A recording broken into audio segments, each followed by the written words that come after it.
Well, welcome all. About 4 weeks or so ago, I posted a video showing how the Zeapon Micro 2 slider had kind of catastrophically failed on me with the bearings, or the little wheels that support the mechanism had cracked and broken, and pulled apart the device to show you how it actually comes apart and where the failure points were.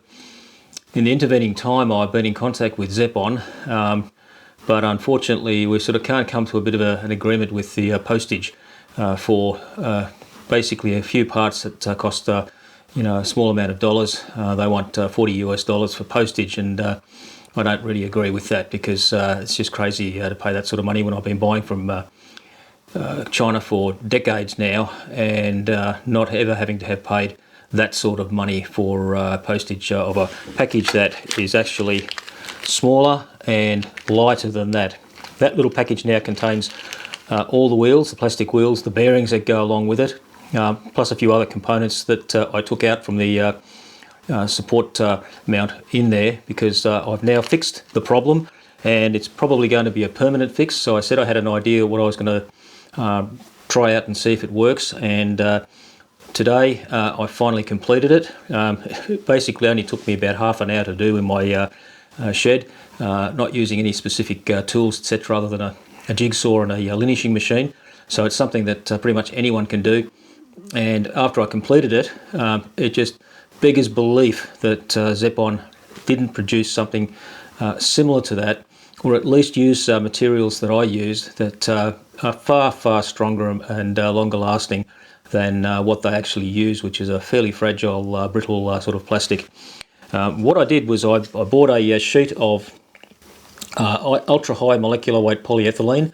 Now, you could use Delrin, Etalon, even nylon. There's nylons that are infused with a lubricant, but this was the easiest one to find in Australia, and it was fairly inexpensive. It was $16 delivered for a sheet 200 by 200 mil, which is way more than what I needed.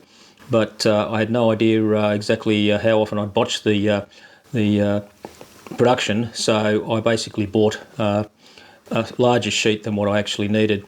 I did an earlier version of this, the fix, but I made a couple of mistakes and let it go for a while. And then today, after getting a new belt for my lineage machine, I repeated the exercise and did a little bit smarter than what I did last time, and finally got it to work, and it works really well.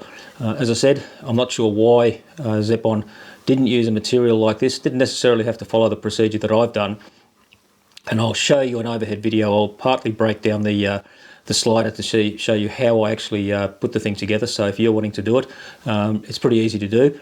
And but using this sort of material, Delrin, Etalon, or whatever, which is basically a bearing plastic. This is used in industrial processes or machines, sliding surfaces and so on, that require a smooth running bearing surface, hard wearing and so on, and these materials are perfect for that.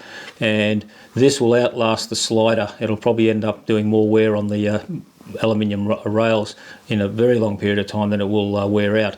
Now, you can get this in a rod format as well, so if you've got access to machine shops and so on, you could probably duplicate the bearings that, or the rollers that are in there, and do that out of a much more durable material. But my view, I think what I've done is probably going to be an easier job. So I said half an hour to do two sides and have it all put back together again is a very easy thing. This is a 10 mil sheet.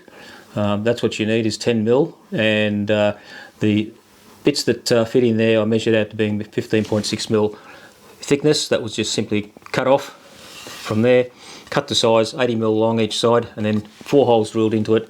And I used the mechanism itself as a template, and when I show you the deconstructed view, you'll see how I did it, and it was actually turns out to be very simple. You could do it with hand tools, so there's nothing complex about this whole process at all. And to show you that it works, I've got the app here, so just move back.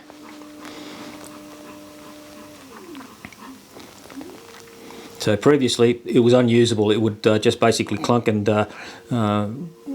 really not perform. There'd be all sorts of problems with it. Even when I replaced or reset the wheels to one side, taking the broken ones into the middle, it just didn't work. Now it's basically as smooth as it was before, and I doubt very much that there will be any problems in the long term with this, because of the way the bearing surface that I've made in there now supports it. There's no roller bearings in there, it's just one long piece that fits in and is held in place by the support that held the roller wheels in there previously, and it just slides smoothly right over the aluminium rail itself.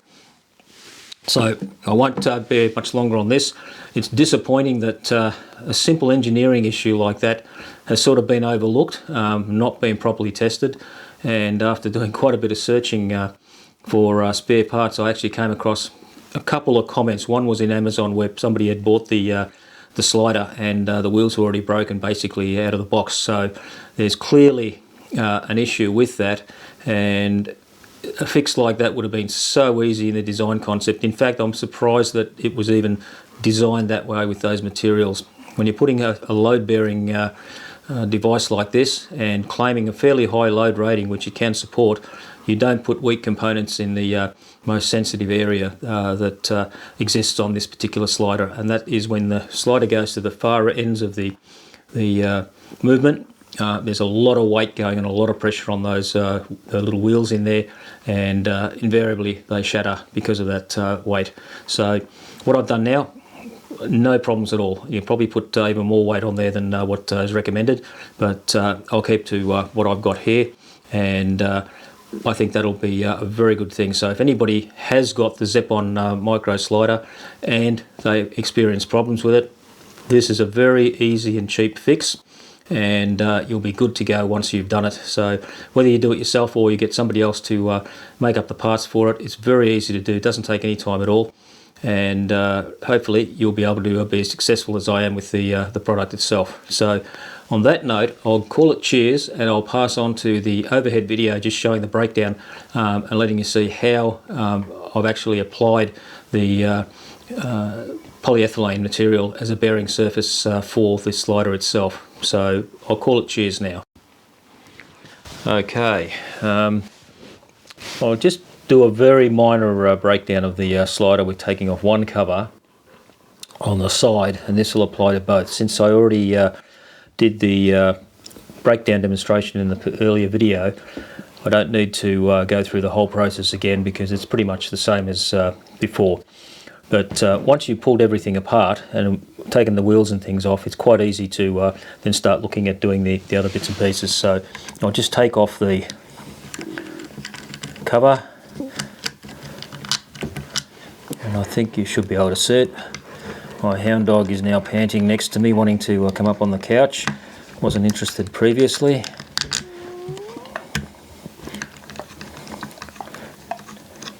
Now, with some of these, with this top plastic cover, with mine it now comes off easily because there's a little screw that is on the underside of that, I think you can see, that goes into a little tab on the bottom of the top cover. On my original thing on one side, that was actually broken, so the cover just popped off. You'll find that if it's all in good repair, you'll have to take this slider off completely and then unscrew the cover from underneath. You don't need the screw. I've left it out on both sides because there's no point in leaving it in there. It's just a waste of space. So once that's done, you can then lift off the actual slider, and what I've done is, that shows, hopefully that's in focus, the piece of polyethylene that I've cut out.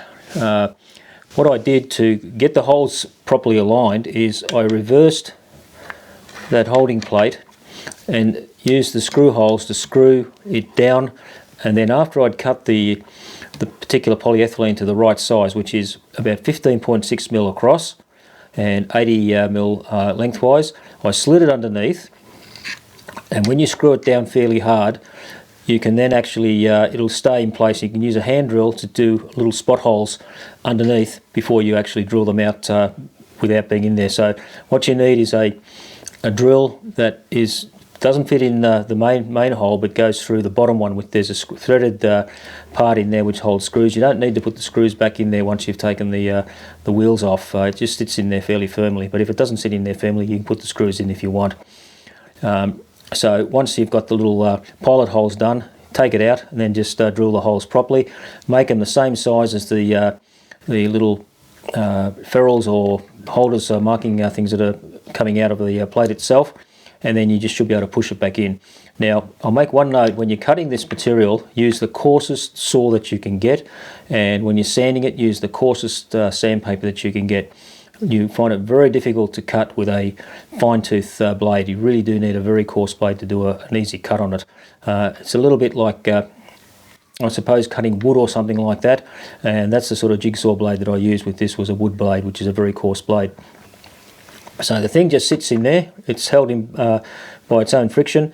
It's not going anywhere, and 10mm means it just sits on top of the inside here, and also basically holds in firmly. Now when you actually do, I'll make a note of this because this is one thing that you have to be aware of. When you've got this aligned in here, this part will move up and down because it's not held in place. I'll take that off and do it again. Once it's screwed in, that's held in place, and you've got the slider underneath to mark the pilot holes. This moves a little bit, so you need to put a bit of a spacer in underneath and hold it firmly in place so that when you drill the holes, they're drilled properly in. If you hold it down too tight or let it go too loose, then it'll be out of alignment, and this top part here and the bottom part won't fit and slide properly inside the mechanism itself. So once you've just done that, it's just a matter of pushing the thing into place, and that is now your new bearing surface. It looks a little bit manky with the dust marks in there. You don't need to smooth it off too much. I had a very coarse sanding belt that I just used it to smooth it down. So what you do is you cut it fractionally larger than what it needs to be and give you a bit of working room, and then you just keep sanding it slowly until you find that it just fits in there nicely and is able to move smoothly all along the rail. So that is then, because I've got it like that, it moves quite smoothly. There's no up and down movement. It's very, very firm in there. So that's all you need to do. Put the wipers back in if you want to put the wipers in there. I don't really think they're necessary. And then just screw it all back together again.